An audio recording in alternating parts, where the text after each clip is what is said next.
do Senhor, meus irmãos.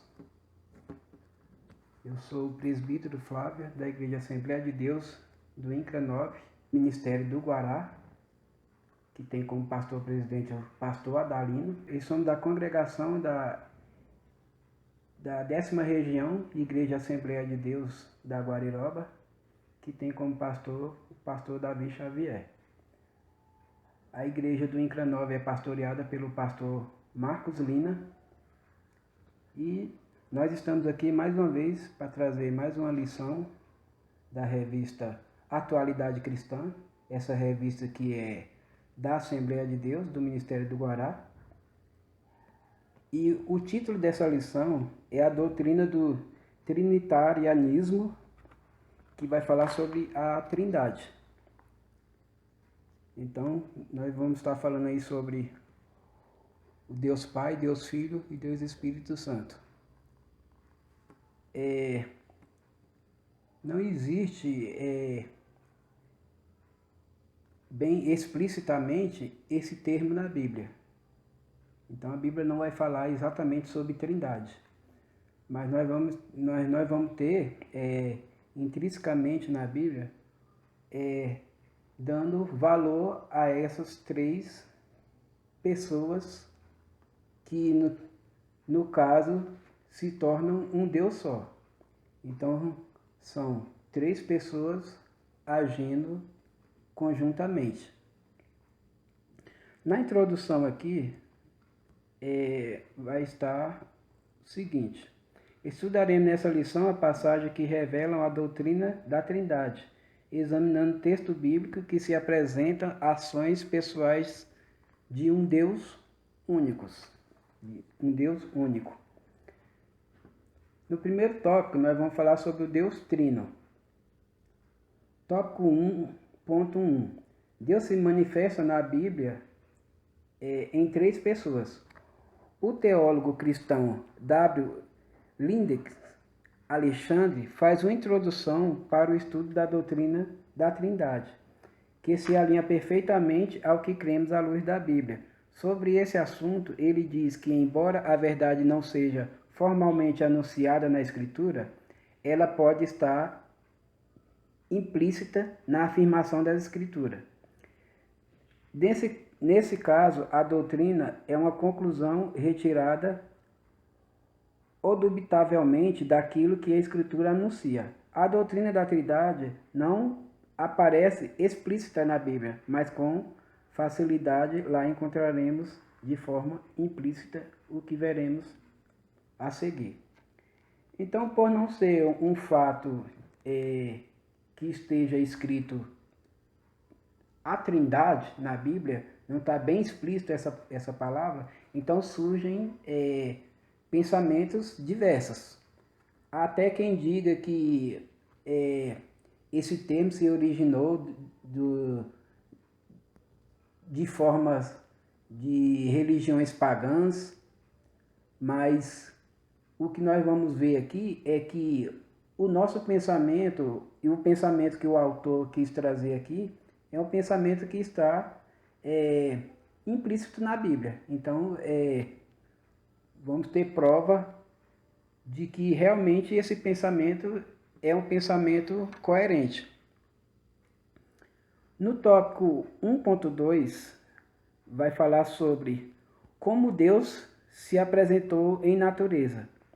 No princípio das Escrituras, a palavra hebraica usada para Deus como pessoa, que no princípio criou os céus e todas as coisas, é Elohim.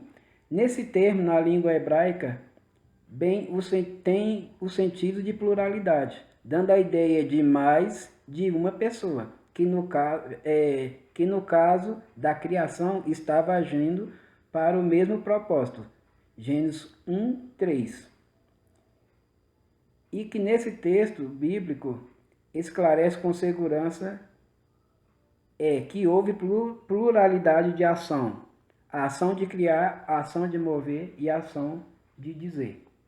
Então, nesse versículo aí nós vamos ver a presença de Deus criando todas as coisas, a presença do Espírito Santo movendo se movendo e a presença de Jesus através do Verbo. E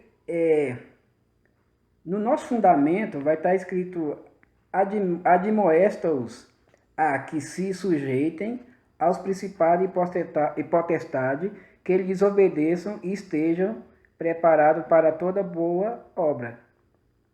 Então vai estar em Tito 1, versículo 1. Aí, sobre o que nós acabamos de falar, vai estar escrito aqui no início da lição, que é de Gênesis 1, do 1 ao 3. No princípio criou Deus os céus e a terra era sem forma e vazia, e havia trevas sobre a face do abismo, e o Espírito de Deus se movia sobre a face das águas. A criação dos céus e da terra e tudo o que neles se contém. E disse Deus: haja luz, e houve luz. Então, nesse versículo, nós vamos ver Deus agindo como criação, como criador. Vamos ver o Espírito Santo, que é o que pairava sobre a face do abismo. Então, o Espírito Santo se movendo, e Jesus Cristo apresentado aqui através do Verbo, que é a palavra. Parte aqui 2.2. No tratado inicial com o homem. Quando Deus, da sua criação, o Criador disse: façamos o homem à nossa imagem, conforme a nossa semelhança, ficando claro a existência de ação e ação pluralizada. Gênesis 1, versículo 26. Quando na ocasião do julgamento do homem, pelas suas desobediências, no Éden, Deus disse: o homem é como um de nós, sabendo o bem e o mal. Gênesis 3, 22. Mais uma vez, a expressão do Criador que indica pluralidade. Então, nós vamos ver que Deus vai criar o homem, e ele agora, conversando ali com o Filho, o Espírito Santo, fala: eu imagino Deus conversando ali com eles, vamos criar o homem, vamos criar um ser pensante. E aí eles começam ali a conversar entre si sobre a ideia de como fazer o homem, e o versículo vai falar: façamos o homem à nossa imagem e à nossa semelhança. Então Deus estava ali mostrando que ele não estava só.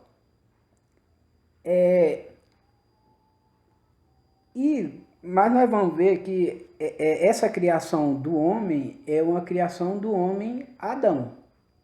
Não o homem como nós vemos quando fala em homem, quando a Bíblia fala homem, vai falar sobre a raça humana, né? Mas aqui criamos o homem, que esse homem é Adão. Já lá no versículo onde ele cria a mulher, vai estar em Gênesis 2, versículo 18, vai estar: então o Senhor Deus declarou: não é bom que o homem esteja só. Farei para ele alguém que auxilie e lhe corresponda. Então nós vamos ver aqui que no versículo 18, nós não vamos ver esse mesmo pluralismo. Então, nesse versículo aí, pode ser que Deus resolveu agir só. Mas, para constar aqui que como Deus, ele sempre trabalhou em conjunto. Deus poderia muito bem trabalhar só. Deus tem poder para agir só, Deus tem poder para criar tudo, mas eu acredito que a principal, um dos principais motivos dessa demonstração de conjunta é também para que isso venha também a nos dar exemplo, que nós temos sempre que trabalhar em conjunto, nós temos sempre que não pensar por nós próprios para tomar decisões, mas sempre haver pensamentos diversos. Então, não existe pastor, não existe obreiro, não existe cantor, não existe músico que vai trabalhar só. Ele necessita de pessoas para poder estar trabalhando juntamente com ele. Nesse caso, Deus não precisava, mas ele, como três pessoas distintas, não teria também o porquê dele trabalhar só, sendo que ali nós vamos ver aqui implicitamente na Bíblia que os três estavam ali reunidos. Então, se estamos reunidos, nós trabalhamos em conjunto. Se estivéssemos só, se Deus estivesse só, a Bíblia estaria dizendo que eu faço o homem, ou faço o homem a minha imagem e a minha semelhança. Mas ele fez questão de apresentar o façamos, para demonstrar ali a ação dos três. No tópico 3, vai estar descrito, nós vamos falar sobre, no início do ministério de Jesus, surgem ações distintas apontadas para a Trindade. Então, no início, nós vamos ver que essa apresentação dos três foi apresentado Deus falando. Mas agora nós vamos ver que o próprio Jesus também fez referência dessa Trindade. Ele também quis mostrar que ele não agia só e que tudo que existia, tudo que eles realizavam em conjunto. Ele precisava do Pai para poder realizar a sua obra e também precisava do Espírito Santo para trabalhar conjuntamente com ele. Então, no tópico 3.1, vai estar escrito aí, por ocasião do batismo de Jesus nas águas, o Deus único enviou seu Filho para que, na unção do seu Espírito, iniciasse o plano redentor da humanidade. O batismo foi o ponto marcado para que Jesus fosse apresentado como executor desse plano. A apresentação desse importante projeto contou com a ação tríplice da manifestação de Deus Pai, de Deus e do Deus Espírito Santo, do Deus Filho e do Espírito Santo. Mostra-os agindo de forma comum para o mesmo propósito, como exemplo, por ocasião do batismo de Jesus nas águas no Jordão. O Espírito Santo desceu sobre o Filho e logo que saiu da água, o Pai falou do céu: esse é o meu Filho amado, em quem me comprazo. Então, esse aqui é um versículo bem conhecido dos irmãos, e nós vamos ver aí a ação dos três em conjunto. Jesus sendo batizado por João, e aí após Jesus ser batizado, o Espírito Santo ele vai descer em forma de pomba. O Espírito Santo desce sobre o Filho e logo Deus brada do céu falando que aquele era o Filho. Esse é o meu Filho amado, em quem eu tenho comprazo, em quem eu tenho prazer, em que me comprazo. Então, está aí bem explicado a ação dos três. Não tem nem como discordar sobre a presença dos três nessa ocasião. E vamos, já chegando ao final da lição, nós vamos para o tópico 3.2, Jesus e a continuidade da sua obra. Jesus Cristo, quando se referiu à continuidade da obra da igreja, fez alusão à Trindade implícita, quando prometeu outro Consolador, referindo-se ao Espírito Santo, que ele rogaria ao Pai para enviá-lo sobre as igrejas. Certa feita, quando Jesus preparava os seus discípulos para a sua partida para o Pai, ele disse: convém que eu vá, pois se eu não for, o Consolador não virá a vós. João 16, versículos 5 e 6. Mostra assim a ação conjunta do Pai e do Espírito Santo para a continuidade da obra da igreja sobre a terra. Então, outro versículo que vai apontar de uma forma bem categórica e bem explícita aí, quando Jesus faz esse comentário, né? Então convém que eu vá ao meu Pai, convém que eu suba até o céu, convém que agora que terminou o meu trabalho, convém que eu suba e que agora o Espírito Santo ele venha, que esse outro Consolador venha para ficar convosco até a consumação do século. Então, nós vamos ver que lá no início,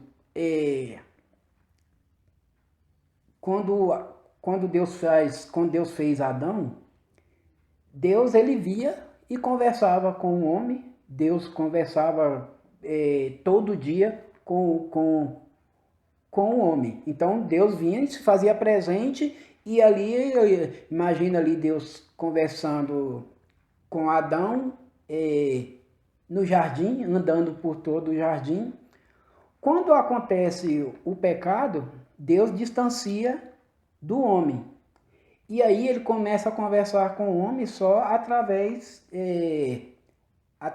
de profetas. E agora Deus envia o seu maior projeto de salvação. Envia Jesus Cristo. Então, Deus agora, ele não participa com o homem. Deus não desce mais para falar com o homem. E agora vem o segundo Deus, vamos dizer assim, que é Jesus, que ele agora desce para poder estar entre os homens. Então, em primeiro caso, Deus estava com os homens e agora não está mais. Agora Jesus desce e agora Jesus habita entre os homens, e Deus habita entre os homens através de Jesus Cristo. E depois que Jesus ele se refere aqui que vai subir aos céus, ele fala, agora eu vou deixar outro Consolador. Então, agora a função de estar junto com os homens é do Espírito Santo. Então nós vamos ver aí que passamos por três fases. A fase em que Deus estava com os homens, a fase em que Jesus estava com os homens, e agora a fase em que o Espírito Santo está com os homens. E aí nós vamos ver aí que eles têm um papel bem distinto, e depois nós vamos estar nas próximas lições até vendo sobre cada um separadamente.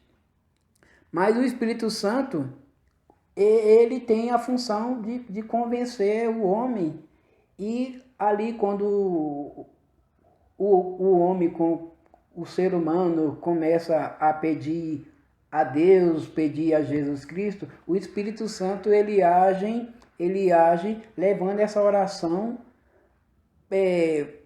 para que essa oração nossa seja ouvida. Então o Espírito Santo ele geme com gemido inexprimível para o Pai. E Jesus Cristo é aquele que conhece o ser humano por ter sofrido igual o homem, ter sofrido em carne. Então, Jesus agora, ele vai se expressar ao seu Pai sentindo o que nós sentimos.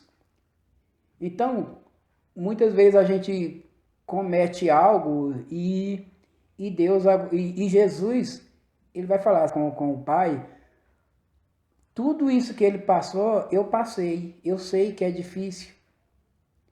Então fica mais fácil para tanto Deus Pai, Deus Filho, Deus Espírito Santo saber qual a fraqueza do ser humano. Porque o Deus Pai, primeiro ele cria o homem e conversa com o homem e logo de início ele vê as limitações do homem. E aí vem o castigo. Depois, logo após, vem Jesus Cristo e começa a sofrer pelos homens e sente a sua dor, sente tudo que todas as paixões que nós humanos sentimos, Jesus sentiu na pele. E temos agora o Espírito Santo, que é um mediador entre Deus e os homens. Um mediador entre Deus, Jesus Cristo, para que as nossas orações, para que elas sejam ouvidas com mais facilidade. Não vou dizer que Deus não conheça o homem, mas o fato de Jesus ter descido e sofrido pelo homem, isso se tornou mais fácil. Por quê? Porque Jesus agora ele sabe exatamente o que cada um de nós passamos e qual é realmente a dor que nós sentimos sobre cada momento que nós passamos. Então nós vamos aqui para a conclusão. Como se percebe tanto da criação de todas as coisas como no início do processo da redenção da humanidade por Jesus Cristo, Deus Uno esteve presente em ação distinta do Pai, do Filho e do Espírito Santo. Então, chegamos à conclusão aí dessa lição. Essa lição nós tivemos um probleminha, tivemos um atraso e por isso eu estou fazendo a primeira lição, que é um resumo geral, porque eu não queria já passar para a lição 2, mas falar dessa primeira lição e ainda logo mais eu estarei já lançando a segunda lição ainda essa semana. Eu agradeço a participação dos irmãos por estar assistindo esse vídeo. Quero pedir para os irmãos, se inscrevam no canal para poder vocês estarem recebendo esse material automaticamente. E deixe os seus comentários. Comentem o que vocês acham, o que vocês pensam. E eu quero também pedir aos irmãos, que os irmãos perdoem aí qualquer falha. E que Deus abençoe a cada um de nós.